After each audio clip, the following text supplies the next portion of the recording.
চান না নির্বাচন হোক। এদিকে বিশ্ববিদ্যালয়ের উপাচার্য আ.ম আরিফিন সিদ্দিক বলেছেন, ডাকসু নির্বাচন হোক এটা তারাও চান, তবে দীর্ঘদিন ধরে চলে আসা সমস্যাগুলো সমাধান করে নির্বাচন করতে হবে বলে মনে করেন তিনি।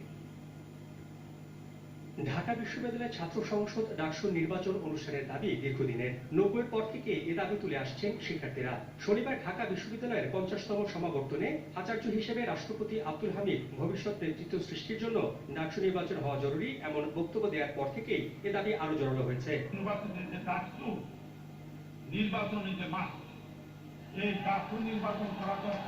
সাধারণ শিক্ষার্থীরা যত দ্রুত সম্ভব নির্বাচনের পক্ষে। ডাকসু নির্বাচনটা আসলে হওয়া উচিত এবং আমরা অনেক দিনের এটা দাবি, সাধারণ শিক্ষার্থীদের দাবি। আমাদের যে কোনো মতামত জানানোর জন্য এখন হয়তো দেখা যাচ্ছে আমরা শাহবাগ মানে জনজট সৃষ্টি করে দিচ্ছি বা যে কোনো আন্দোলনে আমরা রাস্তায় নেমে আসছি, কিন্তু আমরা যদি কোনো নেতৃত্ব থাকতো বা কোনো প্রতিনিধি থাকতো তাহলে আমরা তার মাধ্যমে ব্যাপারটা আমাদের বিশ্ববিদ্যালয়ের প্রতিনিধি বা আমরা দেশের নেতৃত্বের কাছে জানাতে পারতাম। কারেন্ট ছাত্র যারা অবশ্যই তাদের আসা উচিত, কারণ যেটা ফেয়ার নির্বাচনের মাধ্যমে যদি ওরা আসে তারা অবশ্যই ফেয়ার কাজ করবে।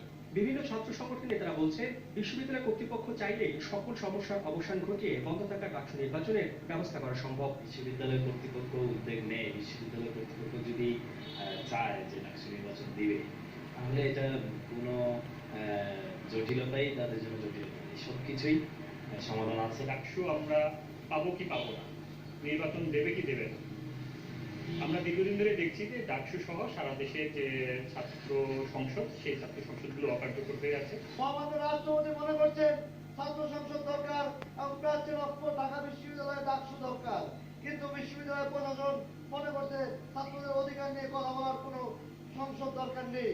উপাচার্য বলছেন, ব্যক্তিগতভাবে তিনি মনে করেন ডাকসু নির্বাচন অবশ্যই হওয়া উচিত, তবে বিভিন্ন ছাত্র সংগঠনের প্রতিনিধিত্বকারীরা সাবেক ছাত্র হওয়ায় ও আরো যেসব জটিলতা রয়েছে তা নিরসন করে তারপরে নির্বাচন করতে হবে বলে মনে করেন তিনি। রাষ্ট্রপতির বক্তব্যের পরে আমার মনে হয় যে আমাদের সবাই, অর্থাৎ বিশ্ববিদ্যালয় প্রশাসন, রাজনৈতিক নেতৃবৃন্দ এবং ছাত্র সংগঠন নেতৃবৃন্দ আমাদের চিন্তা ভাবনা করে কিভাবে নির্বাচন করে ডাকসু সক্রিয় করা যায়, অন্যান্য শিক্ষা প্রতিষ্ঠানের কেন্দ্রীয় ছাত্র সংঘ সক্রিয় করা যায়, সেই বিষয়ে আমাদের সিদ্ধান্ত নিতে হবে। শাহাবুদ্দিন মাহাতাব, দেশ টিভি, ঢাকা।